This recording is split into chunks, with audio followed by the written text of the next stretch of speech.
नमस्कार दोस्तों, मैं हूं सागर और आप सभी का बहुत बहुत स्वागत है आज के अपने इस वीडियो में। आज इस वीडियो में हम बात करने वाले हैं एचडीएफसी बैंक के स्टॉक के बारे में, जिसके लिए ये हफ्ता जो है बहुत ही अहम है। नया फाइनेंशियल ईयर की शुरुआत है, 1 अप्रैल है आज का दिन। और आज के दिन अगर आप देख रहे हैं, स्टॉक में एक शानदार तेजी बनती हुई दिखाई दे रही है। Q4 के अपडेट इस हफ्ते आने वाले हैं और वो बहुत ही इंपॉर्टेंट होगा, क्योंकि अगर आप एचडीएफसी बैंक में निवेशक हैं तो आपके लिए ये खबर बहुत इंपॉर्टेंट होनी चाहिए। क्योंकि पिछले क्वार्टर में, Q3 में जिस तरीके से हमने देखा था, स्टॉक में मार पड़ती हुई दिखाई दी थी और जिसका सबसे बड़ा कारण था loan to deposit ratio, LDR जो था वो कहीं ना कहीं बहुत हायर साइड में जाता हुआ दिखाई दिया था, जिस कंसर्न के कारण यहाँ पे स्टॉक की पिटाई हुई थी। तो अब यहाँ अगर आज देख रहे हैं, आज की जो तेजी हुई है वो बहुत शानदार कही जा सकती है। 1470 रुपए के पार स्टॉक क्लोज होने में फाइनली कामयाब हुआ है। जो 1460 1465 का एक कंजेशन जोन था स्टॉक में, वो आज के दिन निकला और 1470 के ऊपर क्लोजिंग हुई। तो एक ब्रेकआउट के संकेत देखने मिल रहे हैं। तो कहीं ना कहीं मार्केट एक एक्सपेक्टेशन मान के चल रहा है कि शायद यहाँ पे आपको पिछले क्वार्टर से बेटर नंबर देखने को मिल सकते हैं। Q4 के अपडेट की अब उम्मीद है। अब देखना होगा ये अपडेट कब आते, कल आते, परसों आते या फिर थर्सडे तक आते हैं। लेकिन आज के दिन थोड़ा मार्केट पिछले फाइनेंशियल ईयर को और साथ ही साथ जो एडजस्टमेंट थे, सेलिंग प्रेशर था, उससे नई सीरीज की शुरुआत हुई। तो यहाँ थोड़ा आपको लाइटर नोट में देखने मिला, अच्छा खासा उछाल देखने मिला। सुबह ही एक गैप अप देखने मिला था, उसका दिन भर सस्टेन होने के साथ आखिरी आधे घंटे में आपको यहाँ पे थोड़ा बाउंस देखने मिला। दिन भर की रेंज अगर बात करें, 1455 रुपए 60 पैसे लोअर रेंज थी, 1473 रुपए 80 पैसे अपर रेंज थी। लेकिन अगर आप 52 वीक हाई से देख रहे हैं तो स्टॉक अभी भी बहुत बड़ा अंडर परफॉर्मर है। 1757 रुपए के आसपास का 52 वीक हाई है, जहां से स्टॉक लगभग 300 रुपए नीचे कारोबार करता हुआ दिखाई दे रहा है। कि यहां से भी अगर स्टॉक में अगर थोड़ा भी पॉजिटिव कुछ निकल के आता है, क्योंकि मार्केट लाइफ टाइम हाई के आसपास चल रहा है, सेंसेक्स निफ्टी ने आज नया लाइफ हाई बनाया है, लेकिन एचडीएफसी बैंक अभी भी अपने लाइफ हाई से बहुत दूर चल रहा है। यहां से भी अगर आप देख रहे हैं तो 15-20% का गेन आराम से देखने मिल सकता है, अगर ये अपने 52 वीक हाई तक कोई छू लेता है। वॉल्यूम भी आज के दिन अगर आप देखेंगे तो डिसेंट वॉल्यूम थे, लगभग 1.25 करोड़ शेयरों के आसपास का वॉल्यूम आज के दिन देखने मिला। लेकिन मैं आज यहाँ पे आपसे बात करने वाला हूँ कंपनी के क्वार्टरली अपडेट्स के बारे में। ये आपके सामने जो अपडेट लेके आया हूँ वो है Q3 का अपडेट। Q3 के अपडेट में दो सबसे इंपॉर्टेंट आंकड़े जिसको आपको ध्यान देना चाहिए। सबसे पहला ग्रॉस एडवांसेस का नंबर, जो कि लगभग कितना था, 24,695 बिलियन, ये कि लगभग लगभग 24 लाख करोड़ रुपए के आसपास का नंबर ये बोला जा सकता है। और वहीं अगर मैं आपसे बात कर रहा हूं बैंक के टोटल डिपॉजिट कितने थे, तो लगभग 22,140 बिलियन, यानी कि 22 लाख करोड़ रुपए के आसपास के जो है वो कंपनी के डिपॉजिट है। और जो सबसे इंपॉर्टेंट चीज देखने मिली वो यही थी, जब एचडीएफसी बैंक और एचडीएफसी लिमिटेड का मर्जर हुआ, उसके बाद से कहीं ना कहीं ये प्रेशर बनना चालू हुआ कि डिपॉजिट जो है वो कम हो गए हैं और जो कंपनी की लोन है, एडवांसेस है, वो ज्यादा हो गए। और आप पहले के, आप अगर आप 1-1.5 साल पहले जब एचडीएफसी और एचडीएफसी बैंक अलग अलग हुआ करते थे, उस टाइम के अगर आप अपडेट्स निकाल के देखेंगे तो आपको समझ आएगा कि जो एडवांसेस थे वो हमेशा थोड़े नीचे चलते थे और जो डिपॉजिट था वो हमेशा ज्यादा हुआ करता था, जिसके कारण अगर आप यहाँ पे इस चीज को देखते भी हैं तो किस तरीके से नंबर्स निकल के आते हैं। अगर आप loan to deposit ratio Q3 का निकालते हैं तो अगर आप देखते हैं 24,695 डिवाइडेड बाई 22,140, तो 1.11 के आसपास का ये लेवल निकल के आपके सामने आता है। तो कहीं ना कहीं ये जो है एक से ऊपर चला गया, और जो कि कहीं ना कहीं 0.85 के आसपास होना चाहिए लोन टू डिपॉजिट रेशियो, ऐसा माना जाता है। तो ये आपका 1.1 1.15 के आसपास कहीं ना कहीं जाता हुआ दिखाई दे रहा है, जो कि हायर साइड में। और इसी कंसर्न के कारण आपको मार्केट में थोड़ा प्रेशर देखने मिला था इस स्टॉक के ऊपर।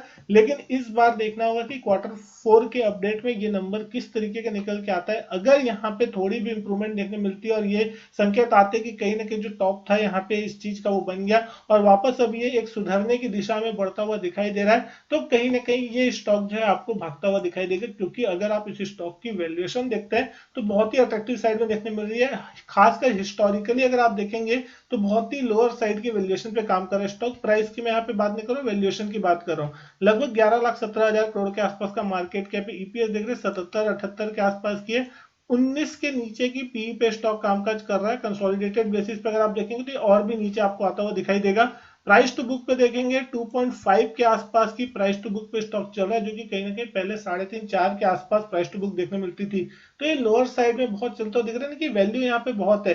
कोई बहुत बड़ा यहाँ पे आपको तेजी देखने नहीं मिला। मार्केट अगर आप प्री कोविड लेवल से देख रहे हैं तो 12,400 का निफ्टी जो है लगभग 22,500 हो गया। लेकिन 1300 रुपए का एचडीएफसी बैंक अभी 1500 भी नहीं होता हुआ दिखाई दिया, यानी कहीं ना कहीं यहाँ पे बहुत बड़ी अपसाइड आपको देखने मिल सकती है।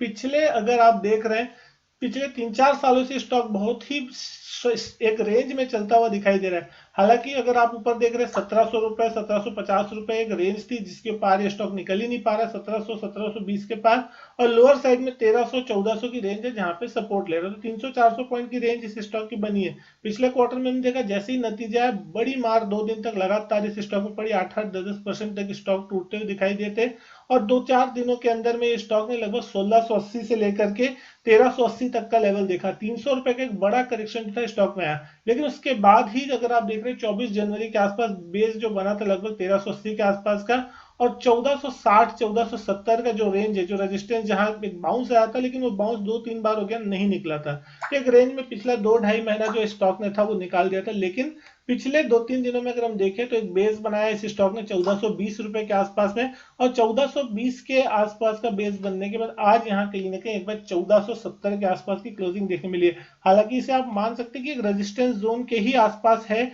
1460 65 70। अब कल का दिन और आने वाले कुछ दिन जो है, अगले 3-4 दिन इस हफ्ते के, वो बहुत इंपॉर्टेंट होंगी। अगर यहाँ पे Q4 के अपडेट से पहले थोड़ी एक रिकवरी देखने मिलती है तो कहने के एक बार ये स्टॉक 1500 1520 की रेंज में जाने की कोशिश कर सकता है। और उसके बाद एक सबसे इंपॉर्टेंट चीज होगी कि अपडेट किस तरीके से निकल के आता है। अगर अपडेट्स अच्छे निकल के आ रहे हैं और मार्केट को लगता है कि क्वार्टरली नतीजे अच्छे आ सकते हैं और कहने के जो बॉटम है वो यहाँ बन चुका है, तो फिर स्टॉक में आपको एक शानदार बाउंस देखने मिल सकता है, कैचअप रैली देखने मिल सकती है। 200 ईएमए जो ऑलमोस्ट 1533 के आसपास का है, तो अगर ये लेवल पार होता है तो आपको देखने मिल सकता है कि शायद और भी अच्छा खासा मोमेंटम ऊपर साइड में।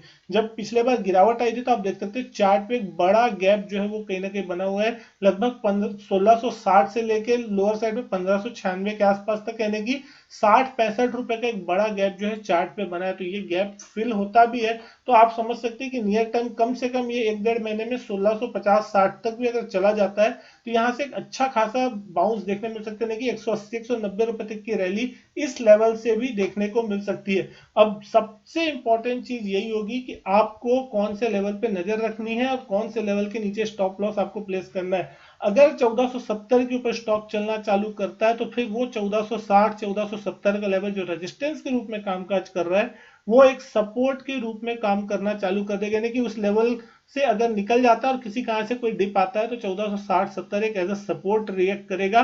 और यहां से अगर आपके पास कोई पोजीशन है, जिन्होंने नीचे साइड की कोई पोजीशन बना के रखी है, तो 1420 रुपए का एक वो लेवल होगा जो कि बहुत ही स्ट्रॉन्ग सपोर्ट है। और उस लेवल के जब तक ये नीचे नहीं जाएगा तब तक स्टॉक में आपको एक बेरिशनेस देखने नहीं मिलेगी। 1420 अगर किसी कारण से तोड़ता है या फिर मार्केट को कोई चीजें ऐसी है जो पसंद नहीं आती, क्योंकि 20 अप्रैल के आसपास इसके नतीजे जो है वो आने वाले हैं, तो उससे पहले तक अब देखने वाली चीज होगी कि क्या ये 200 ईएमए के ऊपर कामकाज करता है, क्योंकि अब इलेक्शन के नतीजे जो हैं उसको भी मार्केट पचाने की कोशिश कर रहा है। आज मार्केट में नया हाई लगता हुआ दिखाई दे, तो अब मार्केट उन स्टॉक्स की तरफ ध्यान जरूर देगा जिन स्टॉक्स में ज्यादा बड़ी रैली नहीं हुई है और जहां पे मार्केट्स को वैल्यू देखने मिली, क्योंकि बहुत से ऐसे स्टॉक है जो अच्छी खासी तेजी दिखा चुके हैं और जहां नहीं पैसे बने वहां पे पैसे लगाने का समय आता हुआ दिखाई दे रहा है। और खासकर इस क्वार्टर में जब क्वार्टरली अपडेट्स के साथ साथ शेयर होल्डिंग पैटर्न निकल के आएगा तो आपको पता है कि एलआईसी को एक साल के अंदर यहाँ पे लगभग 4 4.5 पौने 5% तक की अपनी शेयर होल्डिंग बढ़ानी है और लगभग बड़े क्वांटिटी में शेयर वो खरीद सकते हैं। ऐसा जो खबर निकल के आई थी, एलआईसी अपनी शेयर होल्डिंग इस कंपनी में बढ़ाएगा एचडीएफसी बैंक में,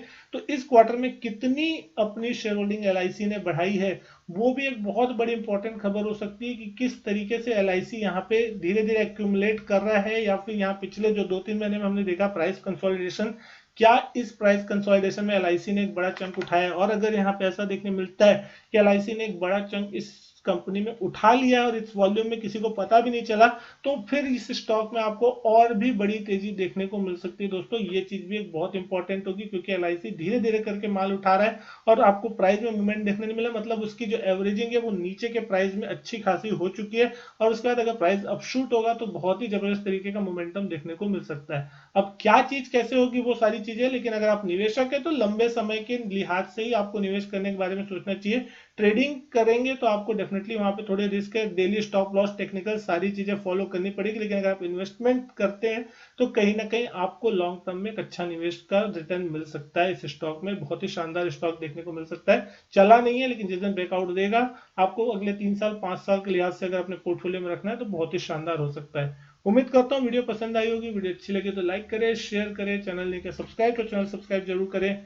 मैं आपसे मिलता हूँ अपने नेक्स्ट वीडियो में, तब तक के लिए goodbye and thank you.